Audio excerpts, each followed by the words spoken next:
Assalamualaikum warahmatullahi wabarakatuh.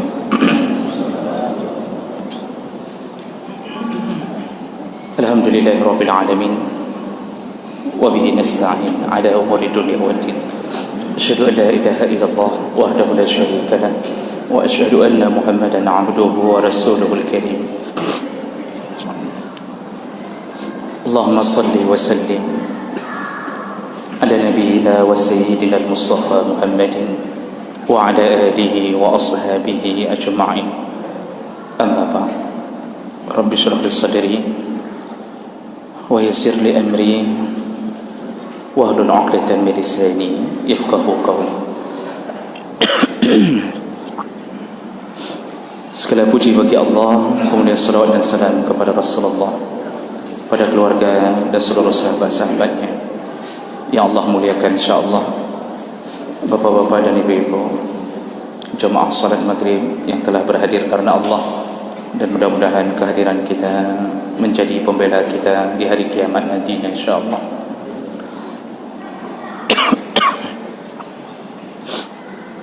Bapak Ibu yang dirahmati Allah, kita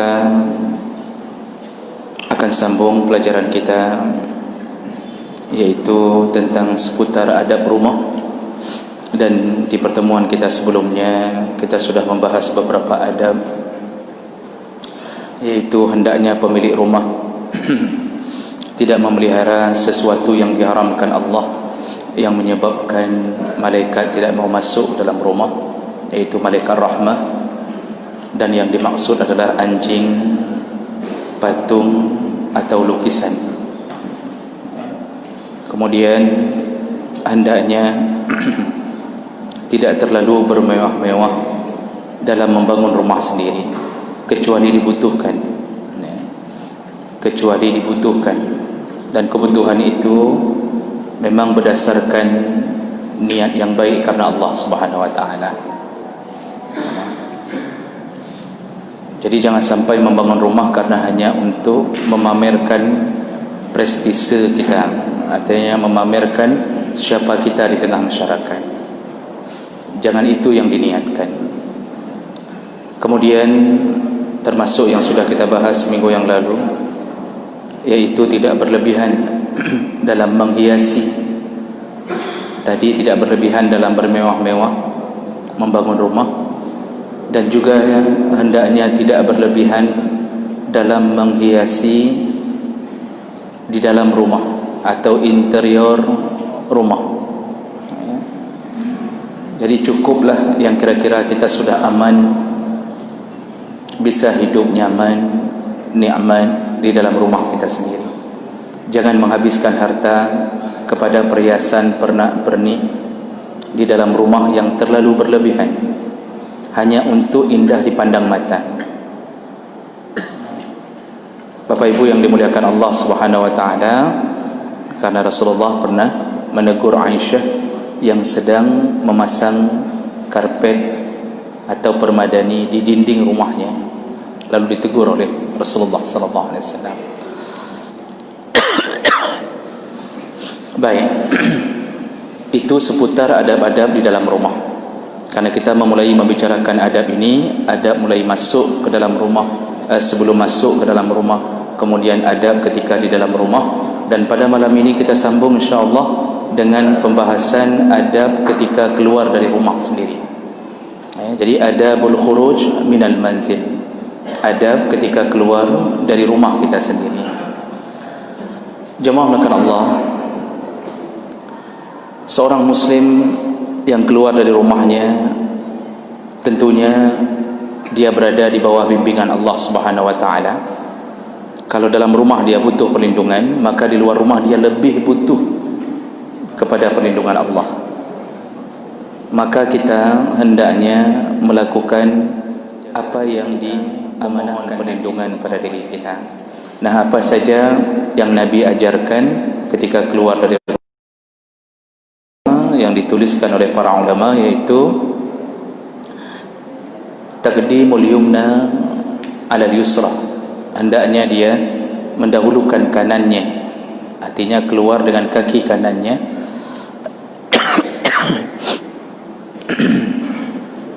dibandingkan dengan kaki kirinya.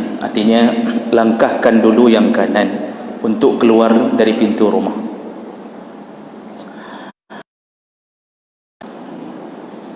Rasulullah sallallahu alaihi wasallam, kata Aisyah radhiyallahu anha, beliau gaya hidupnya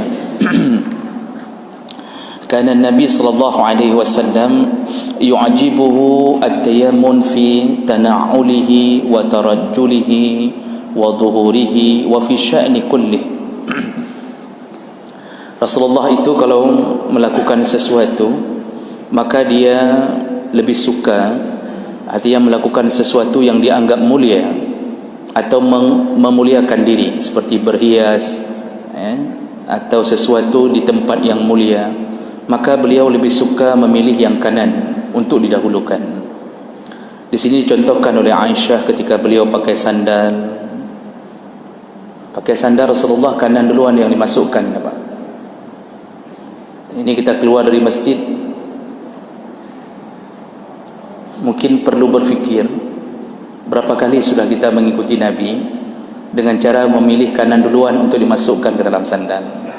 Oh ada, alhamdulillah. Tapi ada itu karena ikut Nabi atau karena refleks.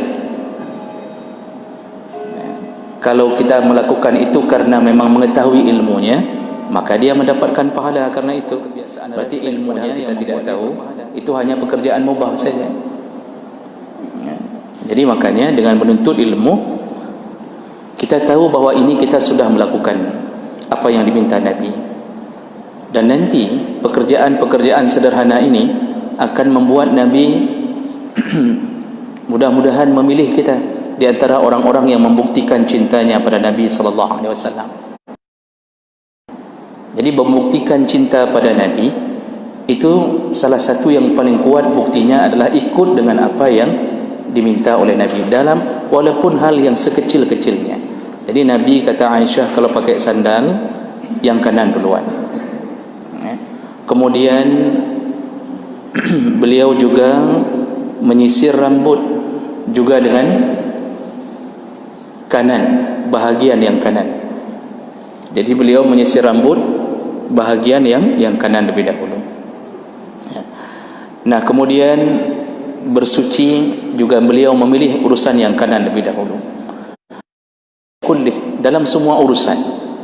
Jadi yang sifatnya memuliakan diri dari menuju ke tempat yang mulia. Nah, ini pilihan Rasulullah. Dan tentu kalau dilakukan oleh Rasulullah, ini adalah sesuatu yang datang dari Allah.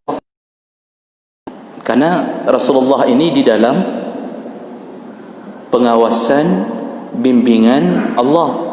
Rasulullah ma'asum, dijaga oleh Allah Subhanahu wa taala, dan beliau dijaga agar tidak melakukan dosa yang menyebabkan umat mengikuti dosa beliau. Makanya beliau dijaga.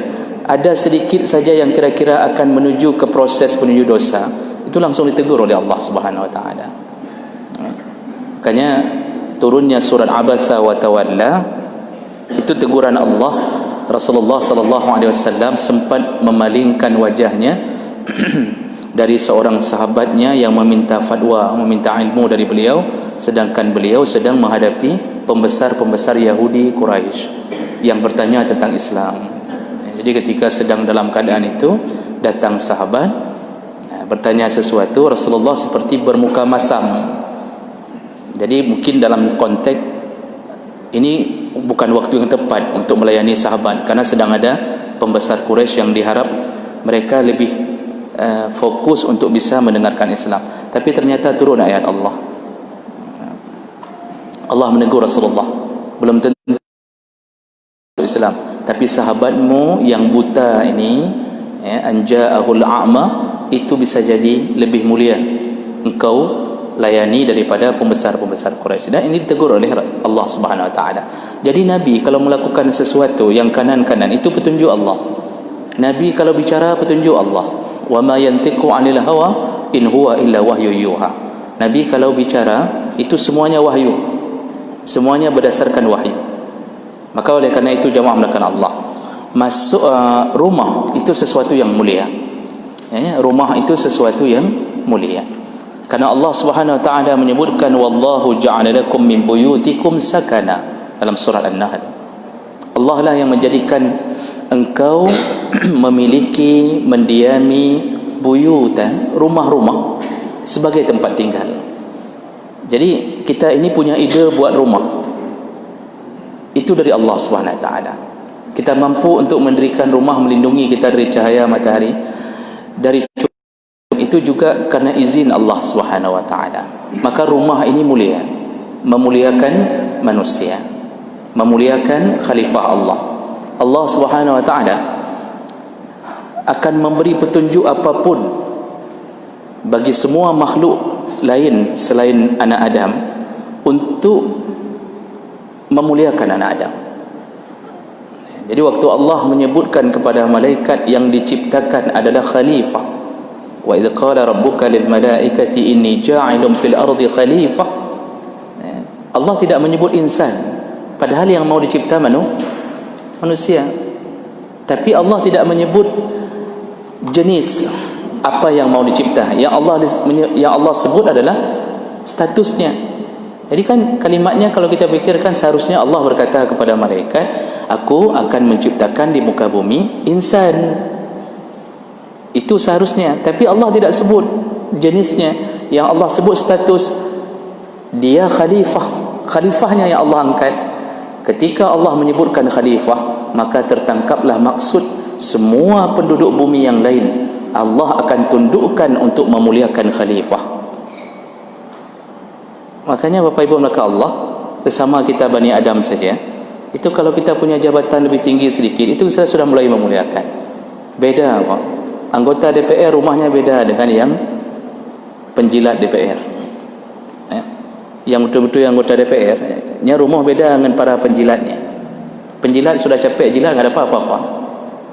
Oh, rumah presiden beda. Di antara sesama kita saja sudah kita saling memuliakan. Maka Allah tundukkan semua makhluk untuk memuliakan Bani Adam. Salah satunya Allah izinkan pepohonan untuk dipotong, ditebang, lalu begitu mudahnya digergaji, lalu begitu mudahnya ditempel buat rumah manusia. Allah sediakan semua peralatan untuk dikeluarkan. Sungai mengeluarkan pasirnya, diberikan bebatuan yang tidak ada habis-habisnya. Padahal ratusan tahun sudah digali itu sungai, tapi tidak habis-habisnya pasir. Allah tundukkan semuanya, air, binatang, semuanya hanya untuk memuliakan khalifah. Maka pembuatan rumah itu bahagian daripada Allah tundukkan makhluk lain. Allah mudahkan kita. Maka rumah ini salah satu kemuliaan. Dapat rumah itu salah satu tanda-tanda sa'adah, kata Rasulullah. Alamatus sa'adati arba'ah, kata Rasulullah. Ada 4 tanda engkau sudah bahagia di dunia. Di dunia apa dia? Yang pertama, al-mar'atus salihah. Kalau engkau dapat istri yang salihah, itu tanda bahagia. Kemudian yang kedua, engkau mendapatkan al-jarus salih, tetangga yang salih, engkau bahagia. Karena kalau mendapatkan tetangga yang salih itu Pak, Masya Allah, hidup luar biasa menderita. Sedikit saja garis itu bisa ribut, air parit bisa ribut, curahan hujan kalau tetangga kena ngata ji karu Bang. Tapi kalau tetangga salih, kalau perlu air-air dalam sumur kamu campakkan ke rumah kami semuanya. Enggak ada masalah. Kita sama-sama Muslim, kita dibangunkan solat subuh, pergi bersama, subhanallah. Kebahagiaan. Maka sebelum cari rumah, apa kata Umar bin Khattab? Al-jar qabla ad-dar. Ketika ingin mendirikan rumah, lihat dulu sekelilingmu siapa tetangga, baru engkau buat rumah di situ. Jangan cari rumah dulu baru menyesal katanya tetangganya orang yang membuat kita tidak nyaman tinggal di kampung itu. Kesalahan kita lihat rumah dulu, bukan lihat orang dulu. Lihat dulu kalau kita mau sewa rumah, beli rumah, tanya dulu kanan kiri siapa. Kalau kanan kirinya orang-orang baik, walaupun rumah kecil seperti istana, rasanya saja. Tapi kalau rumah seperti istana, tetangga kanan kiri itu bukan orang baik, maka rumah itu menjadi kecil. Dan kita pun ingin pindah, ingin jual rumah, tidak nyaman lagi tinggal. Itu tanda bahagia. Kemudian yang ketiga kata Rasulullah, al-maskan al-hani, engkau dapat rumah yang nyaman, itu sudah tanda bahagia. Lalu engkau yang keempat, mendapatkan al-markab al-hani, engkau ada kenderaan yang nyaman. Karena kalau ada kenderaan, Pak, perjalanan kita mudah. Kita punya Honda, ya, baik Honda itu mereknya Suzuki atau Yamaha. Kiban cara merek Honda, Suzuki atau Yamaha. Kita punya Honda merek Suzuki atau Yamaha. Butut, Mak, butut second. Tapi bisa jalan, subhanallah. Kalau jalan kaki menuju ke masjid dari tempat kita, itu bisa setengah jam. Dengan motor tersebut, subhanallah, 7 menit sampai. Kemanapun mudah.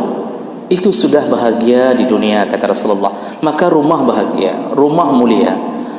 Kalau keluar dari rumah, berarti kita keluar, ya, dari tempat yang mulia. Maka disuruh dahulukan kaki kanan, ya. Mohon maaf, disuruh dahulukan kaki kiri. Disuruh dahulukan kaki kiri karena keluarnya dari tempat yang mulia menuju ke jalan. Jadi kalau masuk rumah dengan kaki kanan lebih dahulu, kalau keluar rumah dengan kaki kiri. Mohon maaf tadi salah yang saya jabarkan. Kenapa begitu? Imam Nawawi menjelaskan, ya, dalam syarah Sahih Muslim, bahawa rumah tempat mulia, jalan itu tempat yang kurang mulia dibandingkan rumah. Maka disuruh keluar dengan kaki kiri menuju ke jalan. Jadi jemaah melakukan Allah Subhanahu Wa Taala, mudah-mudahan ini walaupun hal sederhana, paling kurang 3-2 tinggal, dengan kaki kiri keluar dari rumah. Nah, ini adab keluar dari rumah yang pertama. Berikutnya, ada yang jarang dilakukan oleh umat tapi sering dilakukan oleh Nabi sallallahu alaihi wasallam, yaitu salatu raka'atain qabla al-khuruj. Rasulullah sallallahu alaihi wasallam itu sering salat dulu 2 rakaat sebelum dia keluar dari rumah. Nah, ini salat apa ini? Kalau waktunya waktu duha, berarti boleh dilakukan langsung salat duha. Tapi kalau sudah selesai salat duha dan kita mungkin keluar dari rumah setelah kita tadi melakukan salat, ingin keluar dari rumah, itu boleh lakukan salat sunnah mutlak, ya, salat sunnah mutlak untuk keluar dari rumah. Dan ini berdasarkan dalil Nabi sallallahu alaihi wasallam dari Abi Hurairah radhiyallahu anhu, ya, qal iza kharajta min manzilika fasalli raka'atain. Kalau engkau mau keluar dari rumahmu, salatlah dulu 2 rakaat. Tamna'anika makhrajas saw. Kalau engkau keluar dari rumah salatlah 2 rakaat, maka engkau akan dicegah oleh Allah untuk mendapatkan keburukan di luar rumahmu. Wa iza dakhalta ila manzilika, nanti kalau engkau masuk kembali ke rumahmu, fasalli raka'atain, salat lagi 2 rakaat. Tamna'anika madkhalas saw, maka engkau juga akan dicegah oleh Allah untuk mendapatkan keburukan di dalam rumahmu. Jadi Rasulullah mengatakan salat 2 rakaat, salat sunnah mutlak. Jadi salat sunnah mutlak itu ya niatnya salat sunnah saja, ya. Jadi salat sunnah mutlak itu salat sunnah yang tidak ada prosedural khusus, boleh dilakukan kapanpun, dimanapun, ya, dengan sakit ulai, ribut sama isteri, salat 2 rakaat. Niatnya salat sunnah saja. Jadi jangan berniat sengaja aku salat kerana ribut dengan isteri 2 rakaat, kerana Allah tidak perlu. Jadi jangan rakaat untuk terbit dari rumah mana, ya. Tidak ada. Itu tidak perlu dilafazkan dalam hati. Jadi salat sunnah 2 rakaat, apapun, dimanapun, itu salat sunnah mutlak tanpa proseduran, cukup 2 rakaat, ya. Maka apa kata Nabi? Kalau engkau salat lebih dahulu sebelum, terutama diutamakan pada safar-safar panjang, Safar panjang artinya safar yang yang kita mungkin perlu jeda waktu untuk kembali ke rumah. Mau ke kantor termasuklah, apalagi sampai menjadi safar yang menyebabkan bolehnya salat qasar atau jama', itu lebih diutamakan. Lebih diutamakan. Jadi tidak perlu kalau cuma perjalanan pendek, mau ke warung tetangga, salat dulu 2 rakaat, nanti pulang dari warung salat lagi 2 rakaat. Maka tunggu kata belum belum campli, sudah lupa beli cabai, salat lagi 2 rakaat. Boleh lagi, boleh. Itu tidak perlu benar. Anatruk lagi nyan. Jadi ini safarnya yang sifatnya safar mungkin bisa jadi 4 jam, mungkin kita pulang salat asar, waktu asar. Itu berlakulah hal-hal seperti ini, dan itu dilakukan oleh Rasulullah sallallahu alaihi wasallam. Tapi jarang dilakukan oleh umatnya. Jadi Nabi benar-benar mengajarkan kita cara melindungi diri, menyerahkan urusan kepada Allah dengan salat 2 rakaat. Saleh ketika di dalam keadaan bahaya, mereka memohon untuk salat 2 rakaat. Mereka memohon untuk salat 2 rakaat. Jadi saya dapatkan dalam beberapa tafsir disebutkan kisah-kisah orang terdahulu, ada yang mau dirampok, ini sedang mau dirampok, sudah siap mau dibunuh, dia cuma minta, mohon aku diberikan izin salat 2 rakaat, setelah itu ambil hartaku, ambil kudaku. Ketika dia salat, tiba-tiba turunkan oleh Allah malaikat yang menjelma jadi manusia dengan senjata di tangan, langsung membunuh perampok tersebut. Dan itu bukan 1-2 cerita, kita dapatkan dalam beberapa kitab. Jadi jemaah melakukan Allah, salat ini menyerahkan urusan kepada Allah. Makanya dalam keadaan sedang tidak tahu mau melakukan apa jalan keluarnya, salatlah 2 rakaat. Maka saya jarang sekali melihat ada orang yang mau tes PNS salat dulu 2 rakaat, tidak. Yang banyak itu mempersiapkan pulpen, lalu kemudian papan untuk nulis, kemudian siapkan macam-macam. Yang salat 2 rakaat jarang. Makanya banyak yang tak lulus. Yang daftar 1000 lulus terus. Memang karena diterima cuma 1 orang, kan begitu ceritanya. Tapi intinya dalam semua urusan, mahasiswa kesulitan menghadapi dosen, mungkin dosennya susah untuk bertemu, salatlah 2 rakaat, mohonlah kepada Allah, ya Allah lunakkan hati dosen ini, maka insya-Allah tidak bertemu pun dapat A. Tapi jangan dilaksanakan oleh mahasiswa yang terdengar-dengar, terbangai-bangai, karena intinya disuruh belajar, bukan disuruh dengan hal yang begitu. Ini berarti ada salat sunnah mutlak sebelum kita keluar dari rumah. Nanti pulang juga sunnah. Dan salat itu yang jangan dilakukan hanya di waktu-waktu yang diharamkan, waktu-waktu yang dimakruhkan. Berikutnya yaitu membaca zikir-zikir, zikrullah ta'ala bima sabata 'anil nabi sallallahu alaihi wasallam. Ketika keluar dari rumah, bacalah zikir-zikir yang diajarkan oleh Rasulullah sallallahu alaihi wasallam. Kenapa harus zikir yang diajarkan oleh Rasulullah? Sebenarnya tidak wajib, karena doa dan zikir agak sedikit bebas, tidak seperti aturan yang kita lakukan di dalam salat. Karena kalau dalam salat urusannya sallu kama raaitumuni usalli, salatlah kamu seperti aku salat, kata Rasulullah. Tapi kalau urusan selesai salam, itu agak sedikit bebas, tapi utamakan memilih yang dari Nabi sallallahu alaihi wasallam. Sebenarnya Bapak Ibu maka Allah, kalau kita baca kitab-kitab yang mengajarkan zikir Nabi, kita banyak meninggalkan zikir-zikir Nabi sallallahu alaihi wasallam. Banyak sekali, Pak. Coba buka kitab Al-Azkar punya Imam Nawawi, waktu mengajarkan zikir Nabi setelah salat. Setelah astaghfirullah 3 kali, Allahumma antas salam wa minkas salam, tabarakta ya zal jalali wal ikram. Itu dalam hadis sahih Bukhari Muslim. Langsung tabarakta ya zal jalali wal ikram. Lalu kemudian la ilaha illallah wahdahu la syarikalah, lahul mulku wa lahul hamdu yuhyi wa yumiitu wa huwa ala kulli syai'in qadir. Lalu la haula wa la quwata illa billah, la ilaha illallah wa la na'budu illa iyyah, lahul ni'mah wa lahul fadlu wa lahus sana'ul hasan. Lalu la ilaha illallah mukhlishina lahud din walau karihal kafirun. Lalu baru Allahumma la mani'a lima a'taita wa la mu'tiya lima mana'ta wa la yanfa'u zal jaddi minkal jadd. Pertanyaannya, berapa masjid yang mengamalkan zikir Nabi? Kan jarang ada dengar, padahal itu yang diajarkan di dalam kitab-kitab. Itu yang diajarkan gaya Nabi berzikir setelah salat. Walaupun begitu, tidak baca ini bukan menyebabkan dosa, tapi lebih afdal memilih yang punya Nabi. Jadi yang kita zikirkan tidak mengapa, okey saja, tidak masalah. Tapi lebih afdal memilih zikir-zikir Nabi, karena beliaulah yang paling tahu apa maksud di balik sebuah zikir beliau. Ya. Nah, waktu keluar dari rumah, Rasulullah sallallahu alaihi wasallam mengajarkan zikir. Salah satunya di antaranya yang Rasulullah ajarkan berdasarkan hadis dari Anas bin Malik radhiyallahu anhu, Rasulullah sallallahu alaihi wasallam berkata, "Iza kharaja ar-rajul min baiti," kalau seseorang keluar dari rumahnya, faqala, "Bismillah tawakkaltu 'ala Allah, la haula wa la quwwata illa billah."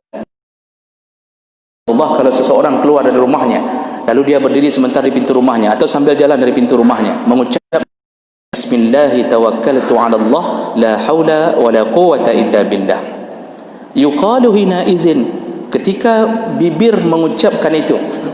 Jadi kalau disebut dengan zikir ni, ini bukan zikir hati, ini zikir lisan. Jadi tidak bisa dengan hanya dibersihkan dalam hati. Ini zikir lisan, Pak. Jadi pas keluar ucapkan Bismillah tawakkaltu, la haula wa la quwwata illa billah di depan pintu. Apa yang terjadi? Rasulullah mengatakan, karena Rasulullah tahu sesuatu yang gaib dengan izin Allah. Jadi Rasulullah tidak mengetahui semua yang gaib, tapi ada yang gaib yang Rasulullah tahu. Apa yang dilakukan oleh malaikat, apa yang dilakukan oleh syaitan, Rasulullah kasih tahu. Apa kata Nabi? Yuqalu hina izin, di saat kita mengucapkan doa itu, maka kemudian malaikat berkata, kan kita ada malaikat hafazah, ada malaikat pendamping, Pak. Kita ini selalu didampingi oleh malaikat dan didampingi oleh qarin. Qarin itu syaitan, pendamping. Apa kata malaikat ketika mendengarkan doa itu? Hudita wa kufita wa wuqita. 3 perkara Allah beri dengan mengucapkan doa itu. Pertama, hudita, engkau telah diberi hidayah. Maksudnya di jalan kita insya bertemu dengan orang sesat, insya-Allah Allah jaga. Bicara dengan orang sesat, kita Allah jaga. Tapi kalau GPS sesat, bisa jadi kita sesat. Karena hudita itu petunjuk yang bentuknya menjaga diri. GPS bisa salah. Jadi jangan terlalu percaya juga sama GPS, Pak. Misal dia katakan 100 meter ke depan belok kanan, 200 meter ke depan belok kiri, razia rupanya. Kan cukup parah GPS. Jadi Bapak Ibu menaka Allah Subhanahu wa taala. Tempat yang kedua dari Allah adalah waqufita, engkau dicukupkan. Dicukupkan. Apa yang dicukupkan? Apa yang engkau tujuankan mau keluar rumah? Mau ke mana? Mau menuntut ilmu, Allah cukupkan. Mau cari rezeki, Allah cukupkan. Mau cari istri, belum tentu. Karena itu perlu pertimbangan dalil yang lain, Pak. Kan Allah mengatakan adil.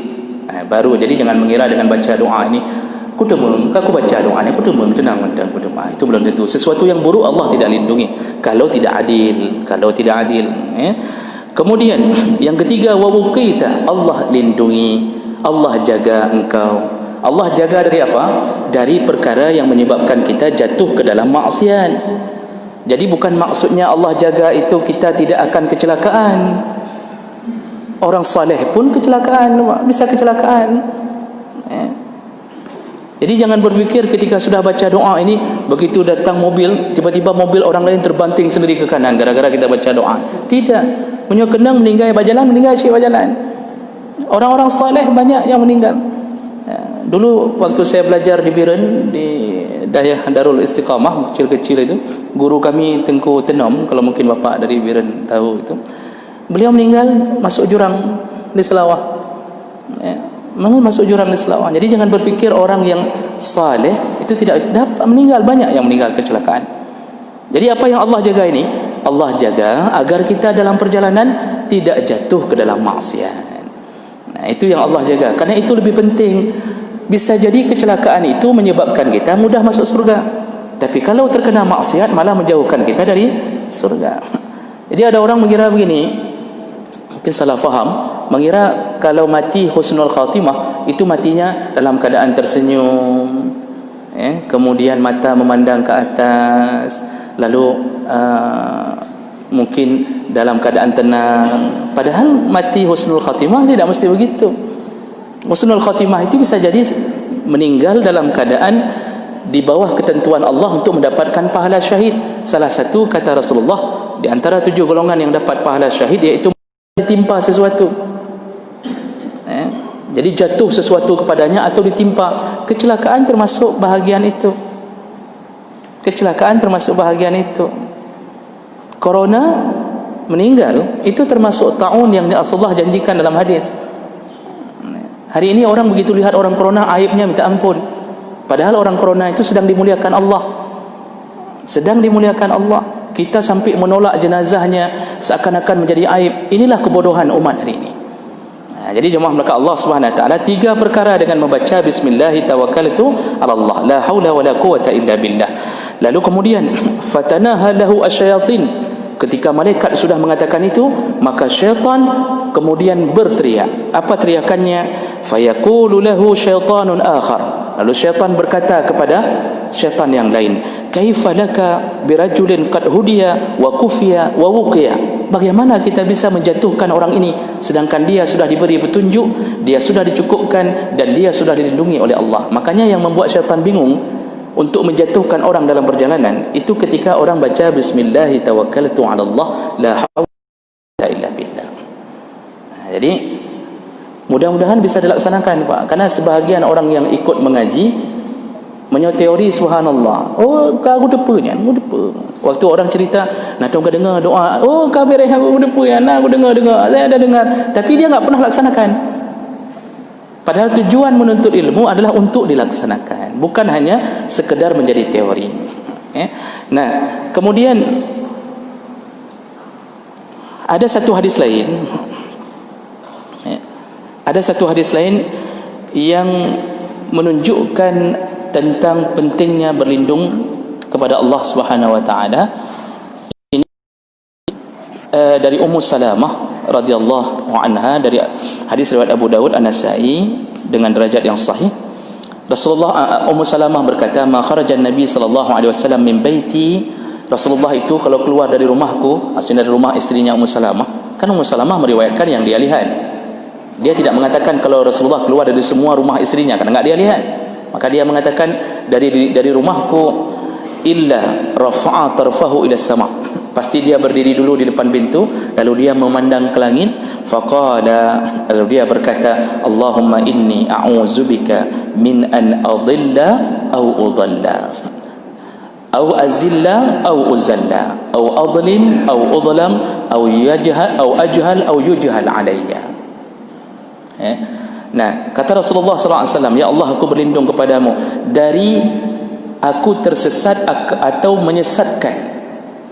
Kemudian aku berlindung dari tergelincir atau digelincirkan, dan aku berlindung dari menzalimi atau dizalimi, dan aku berlindung dari kebodohanku dan dibodoh-bodohi oleh orang lain. Makanya orang kalau baca doa ni waktu keluar, Pak, ini susah dibodohi orang.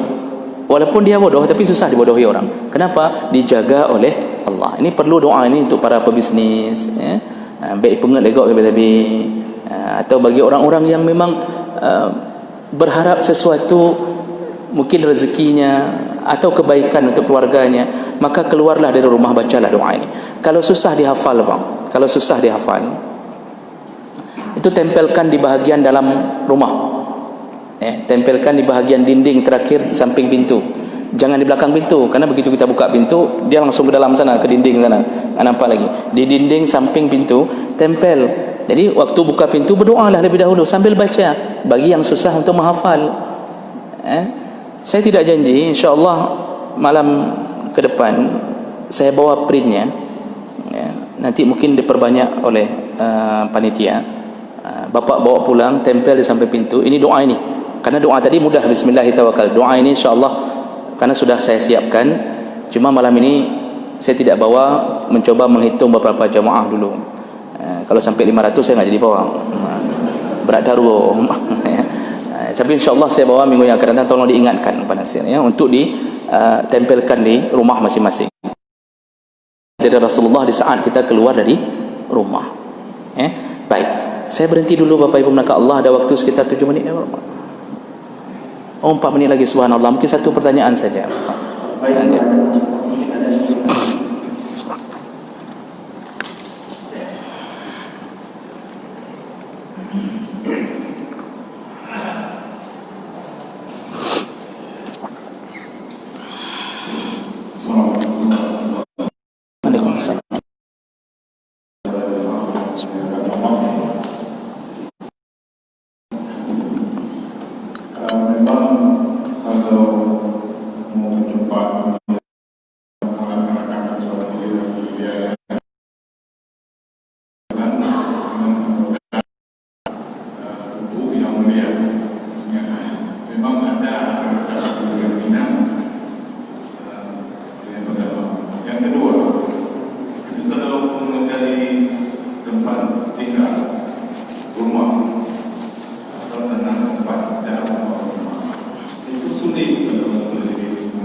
Baik.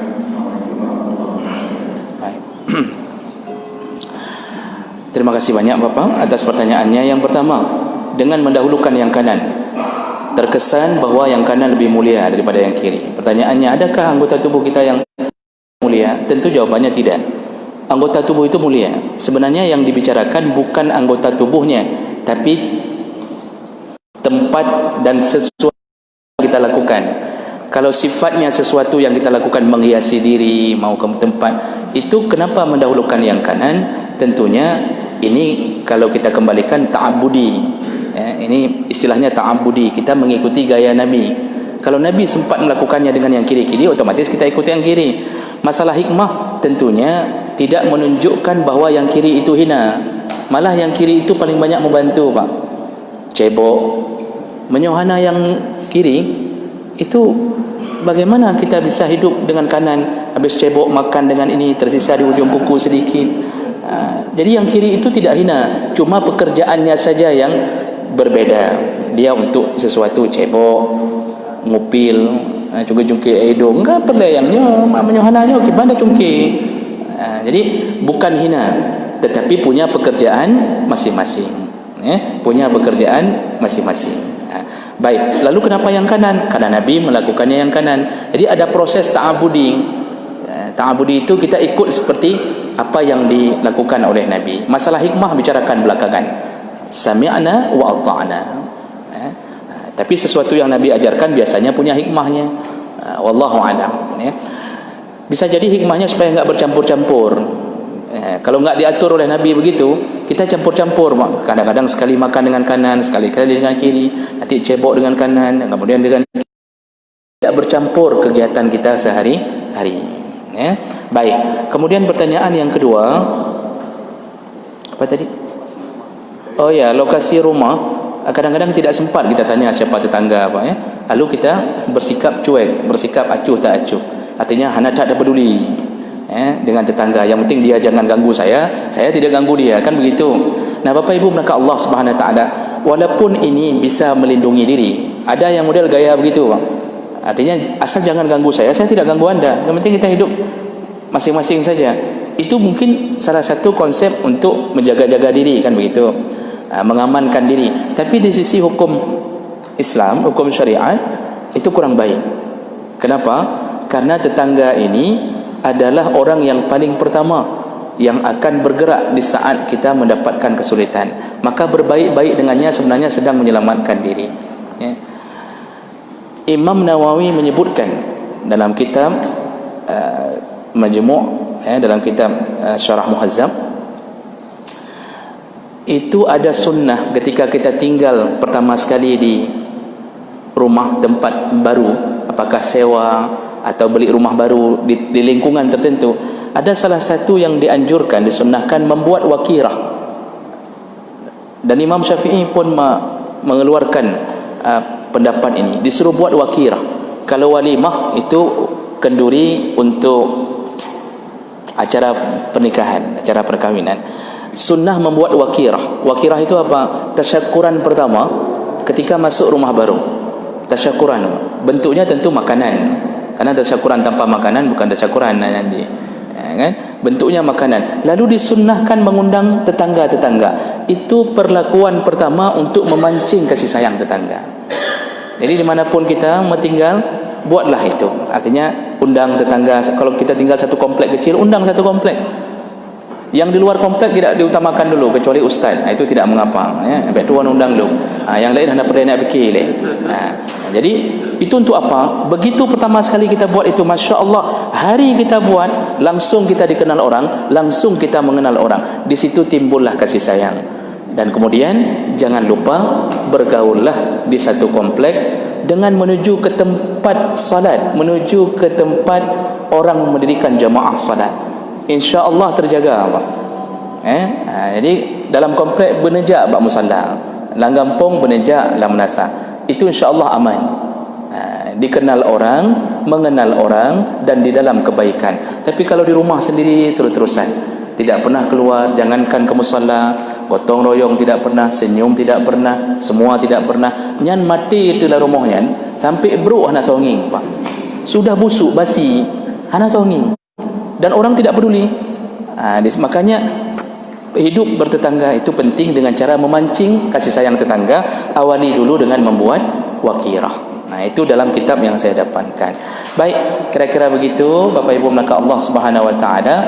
Mudah-mudahan bermanfaat dan insyaallah kita bertemu di pertemuan yang akan datang. Subhanakallahumma wa bihamdik asyhadu an la ilaha illa anta astaghfiruka wa atubu ilaik. Wassalamualaikum warahmatullahi wabarakatuh.